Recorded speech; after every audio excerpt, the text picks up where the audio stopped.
আপকি আদালতে film star Ajay দেবগনের বিরুদ্ধে অভিযোগ হলো যে উনি কুসংস্কারে গ্রস্ত।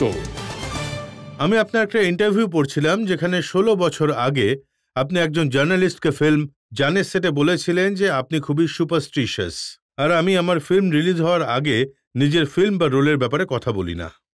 এইরকম আমি কখনো করিনি, আর আই থিঙ্ক ওটা কোনো ভুল ইনফরমেশন। এটা একটা এত বড় ইন্টারভিউ উনি ছেপেছেন যেখানে উনি পুরো ডিটেল লিখেছেন কিভাবে আপনি বলেছেন। জানি না, 16 বছর আগে আমার আর কিছু মনেও নেই, বাট আমি সত্যি করে অন্ধবিশ্বাসী নই, কিন্তু একেবারেই সত্যি আপনার এই সব ব্যাপারে বিশ্বাস আছে? আগে না, আমি আমার ফিল্মের ব্যাপারে সব সময় কথা বলতাম, আর এখনো করি যতটা করার।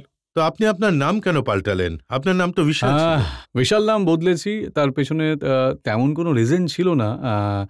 ওই সময় যখন ফুল অর কাঁটা রিলিজ হচ্ছিল, তো 3 জন বিশাল লঞ্চ হয়েছিল, 3টে ছেলে ছিল। তো this was my dad's decision.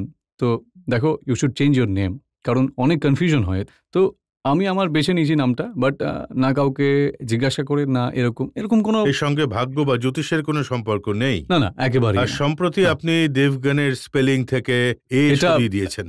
এটা my mother wanted me to do that, because উনি অনেকদিন ধরে বলে আসছিলেন, কয়েক বছর ধরে বলে আসছিলেন, আর আমারও খুব অকওয়ার্ড লাগছিল যে এটা করলে আপনি আবার প্রশ্ন করবেন, ঠিক কি না? তো বাট ইভেনচুয়ালি আই সেড ওকে, ঠিক আছে, তাই হোক। কিন্তু কোনো লাভ হয়েছে এই নাম পাল্টে দিয়ে? সেটা আমি জানি না, আমি রিয়েলি জানি না। আর এটা আমি পড়েছি যে একটা ফিল্ম ছিল আপনার, ওটার নাম আপনি বদলে দিয়েছেন, मैं तुम और हम ছিল, ওটার নাম বদলে আপনি ইউ মি আর হাম করেছিলেন। না, শুরু থেকেই ইউ মি আর হাম ছিল। এটা ভুল ইনফরমেশন ছাপা ছিল যে मैं तुम और हम, বাট আমাদের তরফ থেকে শুরু থেকেই ইউ মি আর হাম ছিল। তো আপনার কাছে এমন কোনো জ্যোতিষী নেই যিনি আপনার নাম আর আপনার ফিল্মের নাম ঠিক করে দেন? একেবারেই না, একদমই না। আই থিঙ্ক আমার মনে হয় প্রত্যেক প্রডিউসারের কাছে কোনো না কোনো জ্যোতিষী থাকে আমাকে রাখার, আমাকে খোঁজার দরকার নেই, আর ওনারা নিজেরাই আগে থেকে খুঁজে রেখে দেন। একতা কাপুরের ব্যাপারে আমি শুনেছি উনি সবসময় কাউকে জিজ্ঞেস করে নিজের শোয়ের নাম রাখেন। এরকম হবে হয়তো, বাট আমি কখনো একতাকে জিজ্ঞাসা করিনি যে ওনার সব শোয়ের নামই কে দিয়ে শুরু হয়। হ্যাঁ, মানুষের অন্ধবিশ্বাস থাকে, আর কিছু লোক এইসব জিনিস মানে না, কারোর সঙ্গে এইসব ওয়ার্কও করে, বিকজ আই থিঙ্ক আপনি নিজের অন্ধবিশ্বাসের জায়গাটাকে পাওয়ার নিজেই দেন। তো I think it works for some people. আমি আপনার থেকে জানতে চাইবো যে আপনার মাউন্টস, আপনি যখন হাত নাড়াচ্ছিলেন তো আমি দেখেছি যে আপনার হাতের মাউন্টস খুব ভালো। তো আমি আপনাকে জিজ্ঞাসা করব যে আপনি অ্যাস্ট্রোলজির ওপর বিশ্বাস করেন না, কিন্তু তাহলে আপনি ডেস্টিনির ওপর কতটা বিলিভ করেন? না, আমি এটা বলিনি যে আমি অ্যাস্ট্রোলজিতে একদমই বিলিভ করি না। আমি আমার গোটা ফ্যামিলি বিলিভ করে। I am not superstitious.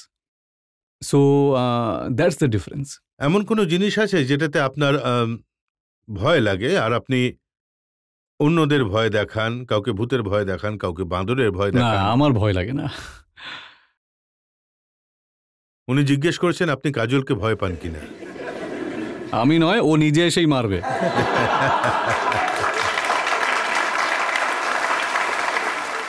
আপনার ফোবিয়া আছে, যদি আপনি হাত দিয়ে খাবার খান অনেকক্ষণ ধরে আপনি হাত ধুতে থাকেন, কারোর সঙ্গে হাত মেলালে তখন আপনি হাত ধুয়ে নেন? না, কারোর সঙ্গে হাত মেলানোর ফোবিয়া নেই।